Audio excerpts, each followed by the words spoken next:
if you were in your role, would you fire yourself? Well, a big part of my journey has been I want to be the team member that I would expect someone else to be.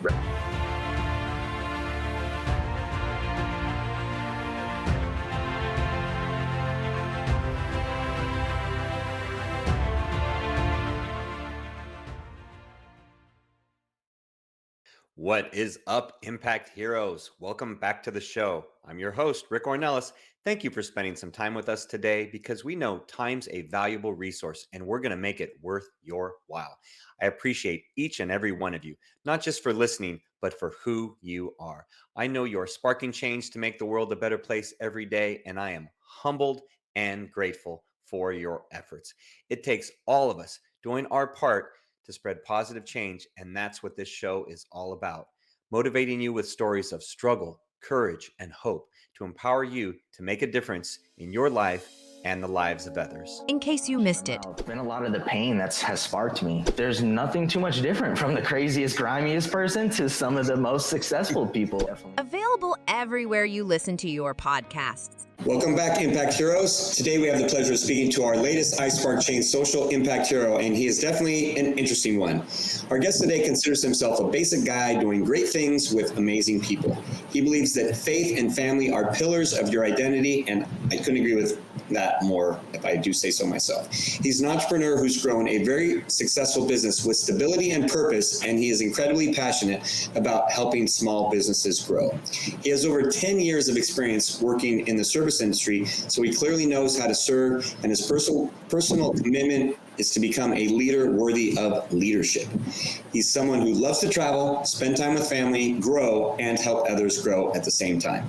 Please welcome the dynamic, strong, and passionate founder of Hite Digital, JC Hite. JC, welcome to the program. I appreciate it, man. It's an honor to be here. That was quite an intro. I don't know who wrote that up, but that was great. You wrote that. I was just sharing it. That's all your story. Well, I did write it, but what I should say is that's all your story. I'm just sharing it with the audience. So that's great. I appreciate you, man. Thanks for having me. Yeah, you're quite welcome. I always like to honor my guests with a great intro because I'm having them on the show for a reason, right? I'm having them on the show for a reason because being an iSpark Chain's social impact hero, I see that as a big honor, that I select someone. And so I want to share that with our audience and make sure that our audience knows about how wonderful they are. So love it. I see you as someone that spreads positive change because your actions have a positive impact on humanity, what I call social impact hero, like I said. So by our definition, which is an acronym, and we may cover some of those letters along the way, either with or without you knowing it, but I consider you a social impact hero. So the first question I have, JC, to you, which I ask every guest on this podcast, is, do you consider yourself a hero?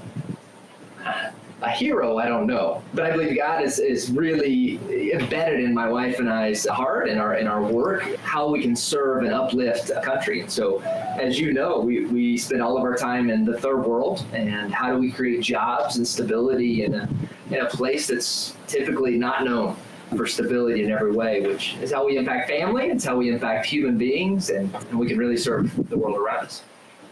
Yeah, and we were talking a little bit off air, so you're coming to us, if you can share where you're coming to us from right now for our listeners. Yeah, I'm actually in Tola, Nicaragua, and so my wife, we moved just after college. We moved to Nicaragua about 11 years ago. My wife is Nicaraguan, and so we went to school together in the U.S., and we came here and absolutely fell in love. Because of her scholarship, we were required to for a couple of years, but now we're here by choice. And Nicaragua is a beautiful country, just a couple of hours by flight away from the U.S., but it's a country where the average education is right now, today, the 4th grade. It's a country where politically it's incredibly unstable. It's a country that's beautiful, that's safe, that's hardworking, but it's a country that struggles a lot. And so there's a big opportunity here, I think, to serve. So you touched on little pieces there that would add to you being a hero and me convincing you of that by the time we finish the show. But I think it's important to share a little bit of your story. And you did a little bit there in terms of how you got to where you're living. But But how did you get on the path that you are today? You know, entrepreneur, investor. How did you get on that path? Like, what got you started on this path? So long story short, I grew up 2.0 GPA, really rough in school. But I really focused on work. I've always been a worker. I've always been someone that really enjoyed the work. And so by the time long story short, by the time I graduated college, I had about 4 or 5 houses. And within 3 years of graduating college, I had about 50 houses. And so here I am working hard. I figured it out in life. I was 3 years old. I had, again, about 50 homes. At this point, I had a Cessna airplane. I had met my future wife and decided that I was going to, you know what? I'm just going to hire other people to do this stuff. I'm going to travel to Nicaragua with my fiance at that time. We're going to live there. I'm going to have project managers. I'm going to live the good life. And this was a big screw up because I left all my business in the hands of other people. And within about a year, I started to lose everything. In fact, by the time I got engaged to about within 7 months, we had literally lost every bit of real estate that we had. In fact, it was a craziness. My wife married into money, but we actually moved into the maid's quarters of my father-in-law's house. And that's where we spent the first year of our marriage, starting from scratch. It's probably the best thing that ever happened to us. We slept on the twin-size bed with the toilet about 4 feet away. No door on the bathroom. Can you imagine your first year of marriage? And it was great. We then started a little tech ed company that didn't do too hot. And eventually we found our way to starting our marketing agency out of a bedroom in our house. And now, 6 years later, we have about 190 full-time employees at Hite. And it's been an incredible journey, Inc. 5000 list a couple of years in a row. And we're on this mission to, again, how do we create really stable jobs? I look a lot, I kind of use a metaphor, and I'll ask you actually this. If you wanted to build a technology, let's say you had unlimited funds and you had unlimited resources, and you wanted to build the latest and greatest phone, the most important device we have today, where would you go build this? Where would you go make it? Where would you have it produced? Would you go to the U.S. to produce it? Probably not. Where would you go? Yeah, I mean, the typical answer would be, you go to Asia because that's where they produce most of these things, and that's where they have the infrastructure to do it and so forth. The infrastructure, the technology, the abilities. Now, you and I are old enough to know that 20 years ago, the only thing we got from China was cheap plastic toys. Yeah. You remember that?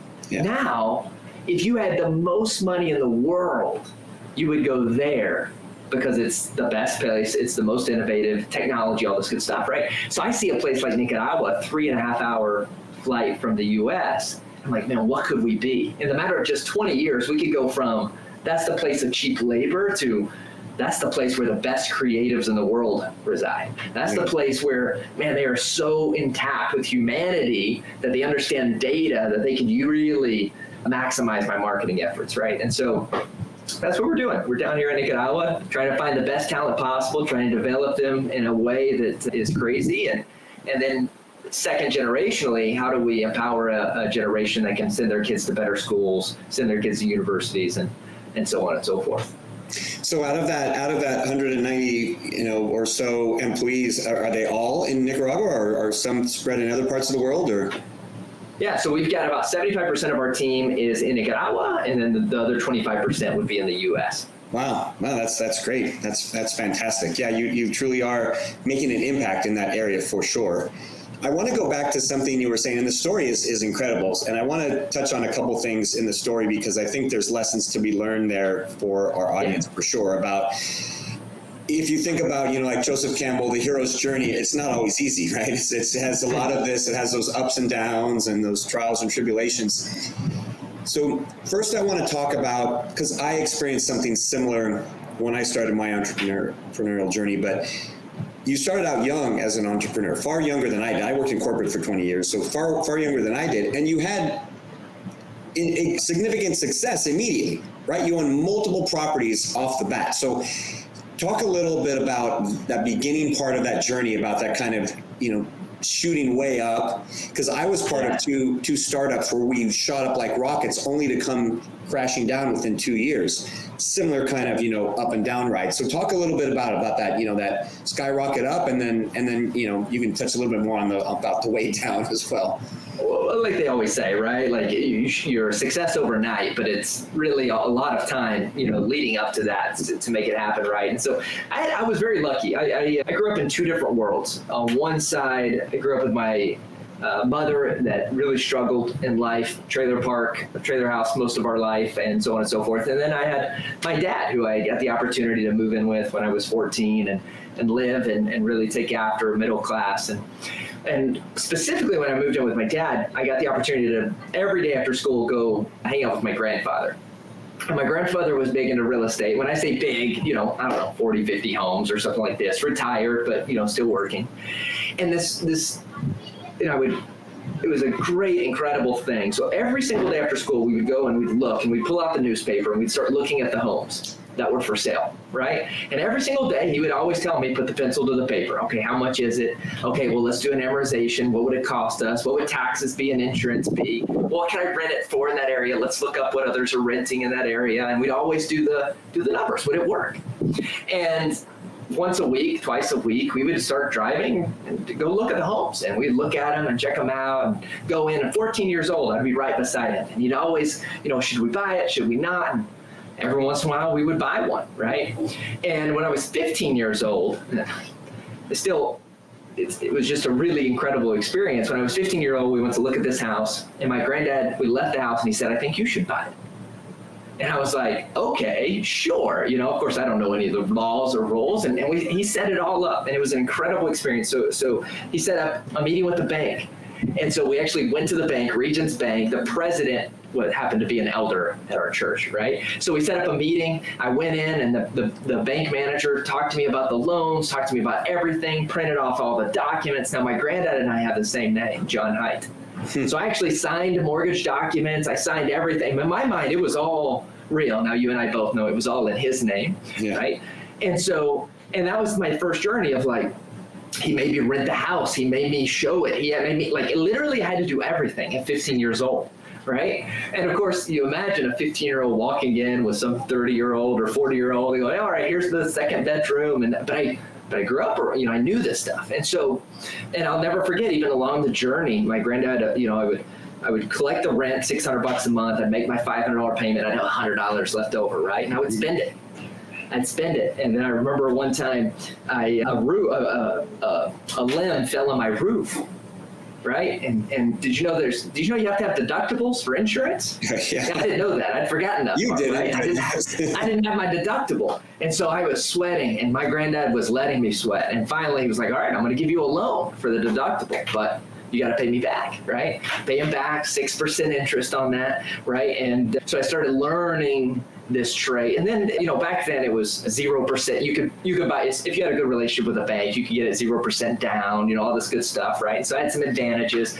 Ended up getting lucky. I rolled into a group of homes that I bought about 20 at one time with someone who had passed away, and their kids took it over and they needed to get rid of it. And so, but this skyrocket happened really because at 14 years old, I had a granddad who was teaching me every single day the value of real estate and what it looked like and how to work it. And he never hired a project manager or a property manager for his. When I did, that's where I shifted. I went from me doing it all, because there's very low margins in rental property. Whenever you have them, when you're getting started or when you're rolling out, when they pay off and you're building equity and all this good stuff, but there's very low margins. So whenever I started outsourcing that, I got myself into a little bit of trouble. Yeah, it's an incredible story, because and I could see it happening, a few years back. You're still a young guy, but a few years ago. Now it's a little different world that we live in, but it wasn't as commonplace that you'd have someone teaching their teenager, the real estate trade, or really any kind of trade, maybe how to fix a car, or like my dad taught me a lot of things, the plumbing and all these things, fixing around the house and stuff. But he wasn't teaching me accounting, he was an accounting CPA. He wasn't teaching me that, at the age of 14. But the fact that your grandfather did, that's fantastic. and and got you going at such a young age, which propelled you to that early success. So let's touch on the other side. Okay, so you said turning things over, those small margins, those and I've only owned a couple of rentals. I've never had multiple like you have, but talk about, because what I think is important in that hero's journey is, I think the thing that I'm hearing, JC, is the hero kind of getting a little too big for his britches, a little too thinking, okay, I've kind of made it, I can just relax and take the foot off the accelerator, and thinking that I can just put it on cruise control right now, which, and my guess is, and I've made that mistake as well, is that when you're early on in the entrepreneurial journey, that's typically when that happens. And then you're like, oh no, wait, I can't. And then you figure it out. So touch on that a little, because that's where I think there's so much to be learned for our audience in that part. Well, I think so often you have these different personas, and you have the entrepreneur and you have the operator, of a business or a manager, or whatever the case may be, depending on what book you're reading, right? And I've learned, and over the years, I've used this, I think, to my advantage, was I got this property manager, and I just, they're a big fish. They know what they're doing. Let me just hand it over, and we'll be good. And I didn't keep them accountable. I didn't go with them in that journey, right? And I think as entrepreneurs, I've seen a lot of our agencies that we coach do this, right? Like, oh man, I'm so excited. I just hired this sales guy. And he's going to change my world. And they hire them in, right? And then they let them go. There maybe one day of training, and then they check in later. We just had this with an account manager. So they hired an account manager. They brought him in. It was supposed to be really good. Hey, how are the clients going? Oh, they're going great. All right, how are the clients going? Oh man, they're still doing good. Okay, how are the clients? They're good. And then the next thing you know you've got one churning, and then two, and then three, and then four, right? This accountability is so crucial as you're growing and as you're scaling. And I think this is something that I've learned. And then the opposite side of that is even myself, right? So I like to ask people that I work with, if you were in your role, would you fire yourself? Right? And so I have a role at Hite. I was the head of sales for a while, or I'm the head of fulfillment, or I was the property manager, or whatever the case may be. You have a role within your organization, typically, until you get fairly large. Yeah. If you were to hire a salesperson, they step in your role, and they were on Facebook just as much as you were. They came into the office when you did. They had the same amount of meetings you did. Would that be worth it? And chances are you'd probably say, no, I'd probably fire that guy if he performed the way I did, right? And so a big part of my journey has been, I want to be the team member that I would expect someone else to be, right? I want to put in the work that I would expect someone else. I want to overdo it the same way I would expect someone else to do it, right? And so, and I wasn't. I got very arrogant with the real estate.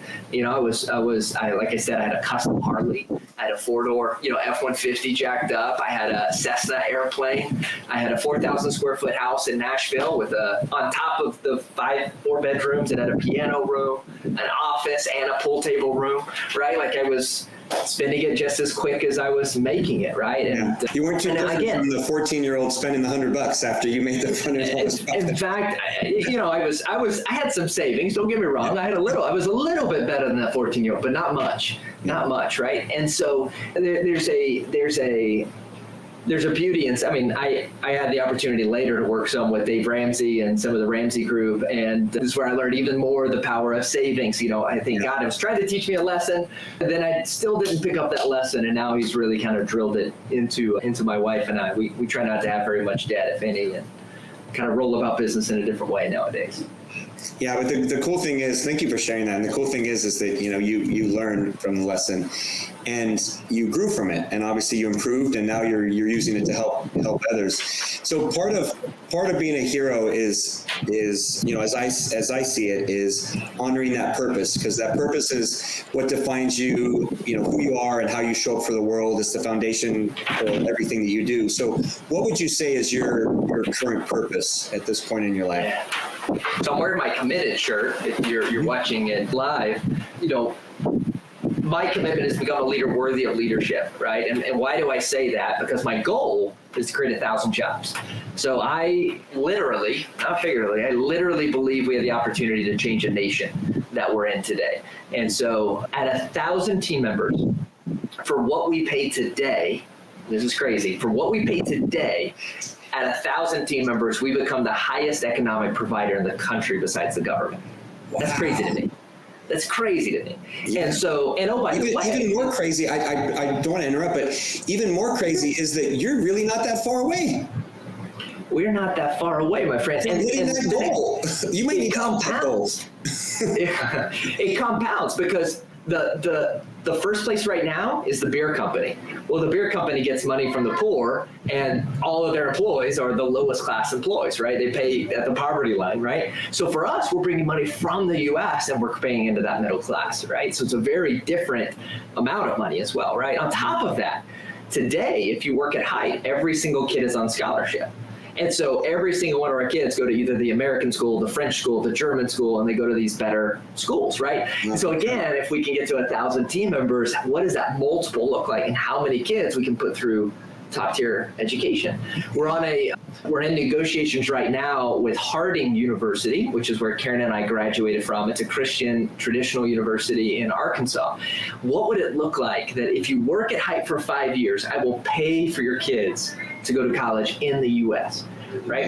And so we talk about impact and like what my purpose is, so to speak, what's my commitment, what's my why, that's it. Because I believe through these very simple things, right, we've built a system, a mechanism that if I can hit 1,000 jobs, we can literally change a nation, right? And so that's where we're headed towards. That's what we're trying to do. We're acquiring companies to make that happen, not just through Hite, but we're doing it a lot of different ways. And so it's exciting. It's fun.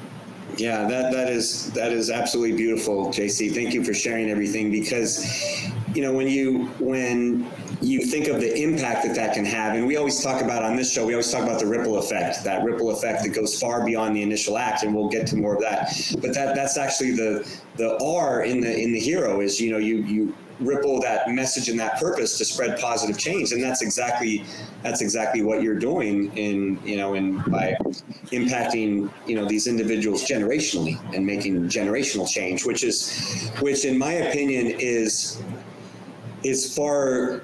Well, it's just obviously a far greater impact on the world. That's where you really make the change, right? Like every billionaire in Nicaragua has been in my office personally, right? That's where you make the change. Like when we first started, the largest marketing agency in the country had about 300 employees. And now they are down to about 80. We're up at 200, right? So we've surpassed them. And I remember on that journey, one of the things that they were really known for is their party atmosphere. They were the cool guys, drugs, sex, alcohol, you name it. I mean, it was Wolf of Wall Street had nothing on these guys. And I was a part of that organization for a little bit. And great organization, just a different vibe, right? Mm-hmm. And the moment we started doing ours, where every single activity had the families involved, kids involved, every year we take our entire team, as well as the kids, somewhere in the world. Last year we went to Costa Rica, took our entire team and their families, kids, for 3 days, all you can eat, all you can drink, amazing resort. We started seeing our competitors, guess what they had to do? They had to treat their team better. They had to do more with families. They had to involve the kids more. That organization now has a daycare in their building. Like, I kid you not. 3 years ago, they had beer Fridays and cocaine, literally, like, available on the floor. And now they have a daycare in the office, right? That's amazing, right? And so the ripple effect is actually where you really can grow and scale and multiply your efforts. Yeah, that's fantastic, because you're touching lives outside of of that direct impact of your employees and even your competition, which is great. That's beautiful. So another aspect of being a hero is, we kind of skipped over the E because the R was so strong, but is engages their audience in your mission and sharing that mission, that purpose with others. So how do you? It's obvious the direct impact on your team. Okay, the direct impact, right, and their families and everything. But how are you engaging them to impact others? How are you engaging them to come on board with that purpose and really live the mission that you've created, right? How are they becoming, like they're spreading that ripple effect so it multiplies? This has been an obstacle, honestly, for myself. When we were smaller, 30 or 40 people, I love my team. Like I have held probably every baby at my organization at some point. Like we're weird like this. We had a nursery and daycare in our office, and this has been more difficult as we've grown and scaled. And as someone who really values my time, as my clients needed me more, as our partners needed me more, as my mentors needed me more, I felt I needed them more, you happen to dilute, and then all of a sudden you're going from spreading your remaining energy across 30 people to now 100 people to now 200 people, right? It's very difficult. And I've, to be honest with you, I've struggled with this in a lot of ways. I think, John Maxwell is one of my mentors, and his definition of success, I love the most. So his definition of success is that those that are closest to me love and respect me the most. That those closest to me love and respect me the most. And this idea is actually the opposite, is really bad, right? If those further away from you love you more, as they get closer to you, they love you less. That's a problem, right? And so for me, in our organization, I've really focused on what I call my top 16. And so I've got 16 individuals in my organization that I try to pour copious amounts of love into and direction into, with the intention that they are the influencers throughout my organization, right? And I invite them to the beach house. I'm always with them. I try to be with them as much as I humanly can. I normally spend 2 to 3 hours every single day with one of them in some way, shape, form, or fashion, right? And so I think where my problem lied was I tried to go surface level with everyone.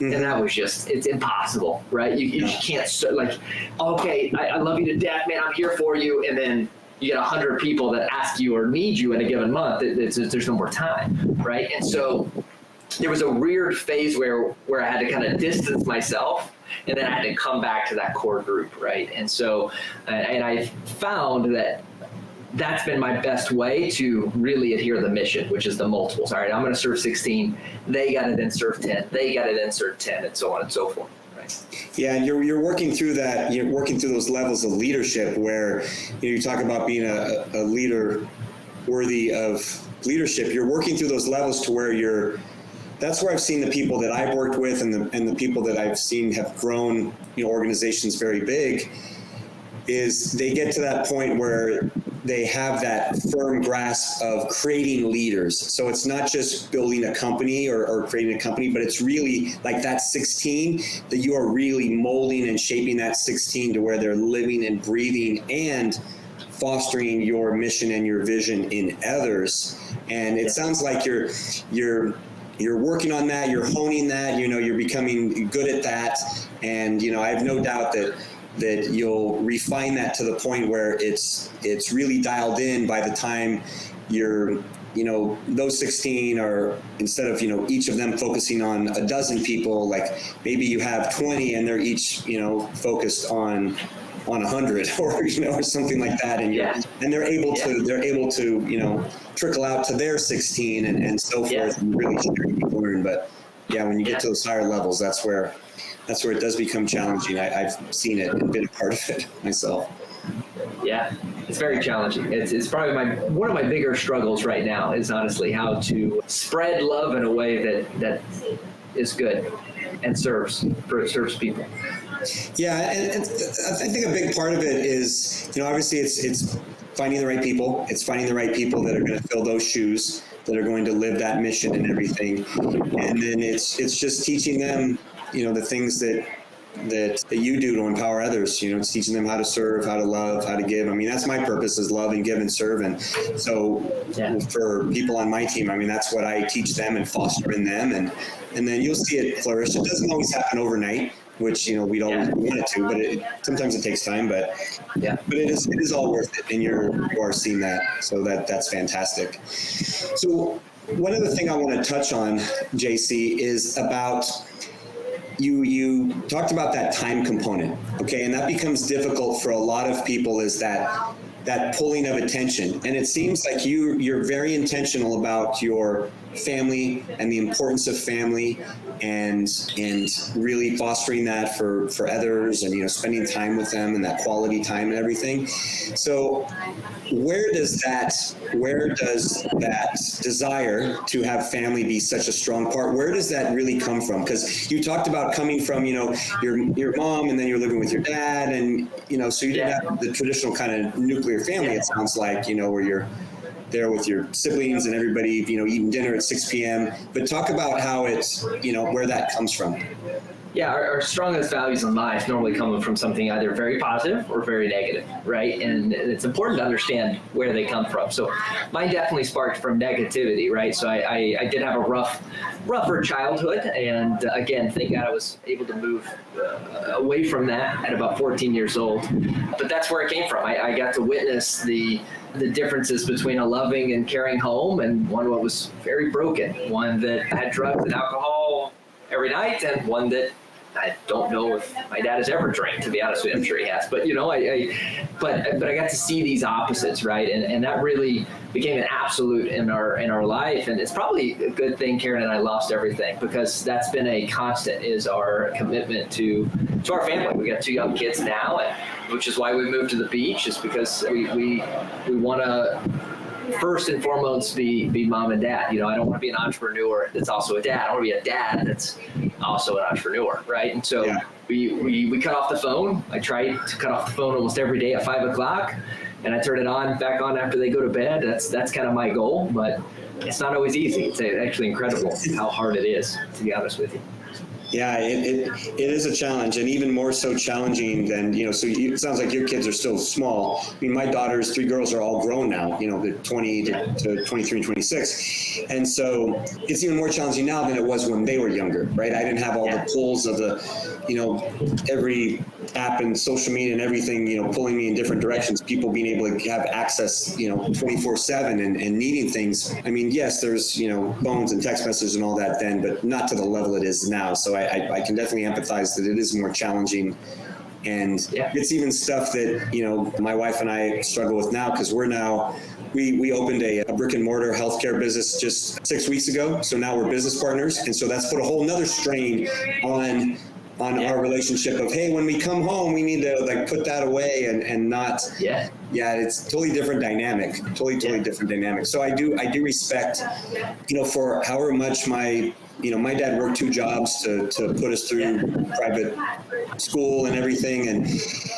And so for as much as he worked, the importance of family and faith were just huge, and that was embedded in my DNA, and, still is to this day.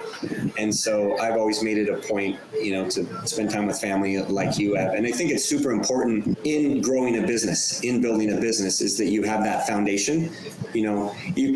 You want your team, at least in my opinion, is you want your team and your business to be a solid team, like a high performing sports team, not like a family with the dysfunctions and entitlement and accountability, that kind of stuff, but like a high performing team. At least that's how I look at it. Yeah. Yet you want to have that closeness of a family and that love of a family. So how do you see it for your team? Do you see it as a family, or do you see it as a team, or how do you see it? Yeah, it's probably a good question. It's definitely a smorgasbord of both. I'm very operationally probably in how I do my family, right? Like, okay, 5 o'clock starts family time, 7:30, all right, we go to bed, and, Bible time, and then 8 o'clock is bed. And date night is on Friday nights, very, I'm a very, it's in my calendar, type of thing, all right? Yeah. Some spouses don't like that so much, but I have to do it.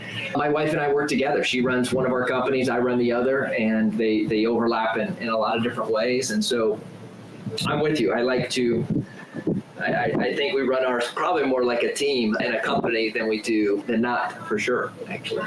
Yeah, and that's probably part of why you've been successful. So I appreciate you answering some of those more deeper questions, because that's the O for heroes. Is you open your heart to the world, you're authentic, you're vulnerable, you allow others to connect with you on a deeper level, because that's what people want to know about. Because it's one thing to know, someone built a company and they're going to change the world and they're going to completely revolutionize a country, and that all sounds great. But they need to know who the person is behind that's doing it, right? It's not just someone out there. It's just like the hero's journey. It's not some knight on a white horse with shiny armor. It's like, no, there's a real person behind all that, and that's what's really important. So thank you for opening up and sharing those things. So as you know, a few questions that I always ask on the podcast as we kind of, get to the end here. And one of them is something that I touched on a little earlier, JC, and that's about those ripple effects. And we've coined the term on our program. We call those spark moments. That sometimes there's an actual moment that you can remember where there was a ripple effect that goes far beyond that initial act. Oftentimes life-changing, whether for, someone does something for you or you've done something for someone else. Maybe the first time your grandfather said, hey, I'm going to come over here and I'm going to show you about real estate. That could be considered a spark moment. But share a story of something that comes to mind that's a spark moment, either that, someone impacted you or you've impacted someone else that you would think has had that ripple effect or you think is going to have a ripple effect. Well, I feel like I've had these sparks every season. I mean, there's a ton of them. The one that jumps off my page jumps off the page to me is, for one time, we've had a history of stability. We don't lose a lot of team members historically at Hite. And I remember about 3 years in, I started having success, and we're doing good. And I remember this team member came to me and he said, JC, I'm moving to the U.S. I'm going to put in my 2 weeks notice and I'm moving to the States. And I got really excited for him. Awesome, dude, this is so great. So what's going on? What are you doing with your family? He said, man, I'm actually going to leave the kid and everyone behind. And I was, whoa, what do you mean? He's like, yeah, I'm going to go to the States and I'm going to work on my citizenship. That way I can bring them over at some point. And obviously, kind of with some of the things that I mentioned to you, this sparks a nerve in me, right? And I remember being so hard on him. I mean, this was one of my early team members. Like, dude, what are you doing? Why are you leaving your kid? What are you thinking? And I at that point, I was not having a boss conversation. I was having a friend conversation. And I remember being very, very tough on him. And I think I was right. I think you shouldn't leave your children, no matter, extreme circumstances. And he left. He quit and left. And I'll never forget, about 4 months later, he shot me an email and he said, JC, I think I made a mistake. I need to come back. And when he came back, though, he came back a completely different person. So much more mature, loving, caring, all of these incredible things. And it was a story that I've held on to because it was something that wasn't right ended up being really, really good. Right? And so this caused me to look at even business so differently in terms of whenever I try to prevent someone from making mistakes, when I try to drive a team a certain direction. A lot of times a failure that we can face, is a much better learner than success, right? In fact, this is success. Bill Gates, I believe, has said, success is a terrible teacher. Success is a terrible teacher, right? Yeah. And so, but this is what we're taught as entrepreneurs. We're protecting our team. We're driving it forward. We're minimizing mistakes. We're minimizing problems. We're trying to solve every issue, right? And I've learned, and I think this has actually helped us scale really fast, is it's okay. Let them mess it up. Now, you gotta have the right people on the bus that are gonna learn from those mistakes and scale forward, right? But this was a huge thing, and this happened to be more of my faith journey than anything, right? As a dad, he really effed it up. But then he's a better dad today than he was before, I guarantee, right? And so was he really a bad dad for leaving? And so I think God had a bigger plan there. And so how do we utilize that in business? I think is so imperative as you grow and as you scale. Like, we've got more problems than anyone does. I mean, when you get bigger, it's not less problems. You get more problems in every way, shape, form, or fashion. And so as you grow and you have to build your ability to manage all of these types of things, all of these issues and problems in your business, right? And so it's important to understand. And so this was just a small story, pivotal moment where I dynamically changed the way I was thinking from, okay, we need to prevent failure to we need to embrace failure and learn quickly, from it. Yeah, it's kind of a double spark moment. It's one, I'm sure you had a spark in his life to get him to look at everything and pay closer attention. Even if he did leave, to think about, wow, is this really the right thing? Or, to be thinking back about home. And then also a spark moment for yourself with what you learned from that experience. So it's kind of a double whammy there. So yeah, that's awesome. Because then again, that is the ripple effect that is and affecting others. Right. So I know our audience will want to learn more about you. So where's the best place for them to learn more and connect with you? Yeah. My wife and I, we have a website, theheights.com. And if you go to theheights.com, you can find all of our socials, more about what we do, especially if you're in the digital marketing world or wanting to sell your business or something like that. We do a lot of stuff in that world. Theheights.com, THEHITES.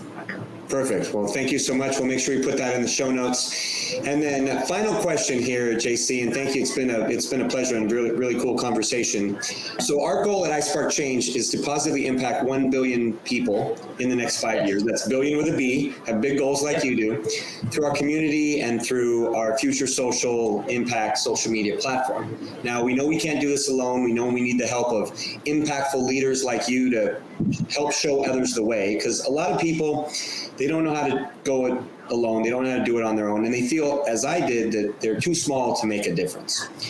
So I want you to look into the future, okay, and answer the question, what can the world become if everyone starts believing that they can have huge change like that and really impact the world? What can the world become if everyone started serving the world around them? Yes. And believing that they can change the world. Oh, I mean, I've seen it firsthand. Again, one of the things that you'll find going to third world countries is that belief is very limited. The belief of opportunity, the belief that you can change the world, that you can do something credible. And so by traveling to third world countries, I spent some time in East Africa and in Central America, you learn the power of this. And you're talking about the secret, I believe, one of the secrets to success and to changing the world is how do we motivate, develop, and empower people to realize that their full potential is well beyond what they're doing. Yeah, so true. Well, thank you very much for sharing that. And thank you for taking time today, JC, to share your heart and wisdom with our audience. You came in, you over-delivered, as I knew you would, and your desire to be a great leader is clearly evident. You're filled with passion, humility, and you lead with a heart of service and gratitude, which tells me you're going to have success, continued success, I shall say, in business and in all facets of life. So this is only the beginning of your social impact. Thank you so much. Thank you, brother. I appreciate you having me. All right, Impact Heroes. Well, it's our stories that connect us all, and we loved hearing JC's today. JC Hite, you're not only an inspiring and amazing human being, you truly are an iSpark Change social impact hero. We'll see you all next time. Do you want Rick to speak at your event? Here's what others have to say. Did not know his story, and it was so inspirational, and his presence on stage, his authenticity was just incredible. Absolutely loved his performance. It made me feel some type of way. If you're looking for a speaker for your next event, hire Rick. I promise you this, you will not be disappointed. Visit rickcornelis.com to book him today. Remember, Impact Heroes, every positive action can be a spark moment that has a ripple effect that spreads far beyond the initial act. So go out there and spark change. Don't forget, if you enjoyed this episode, then please smash that 5-star rating on iTunes or Spotify and leave a review. We value your comments and we want to hear from you in the community. Thank you for listening. God bless you, and we'll see you next week on the iSpark Change podcast.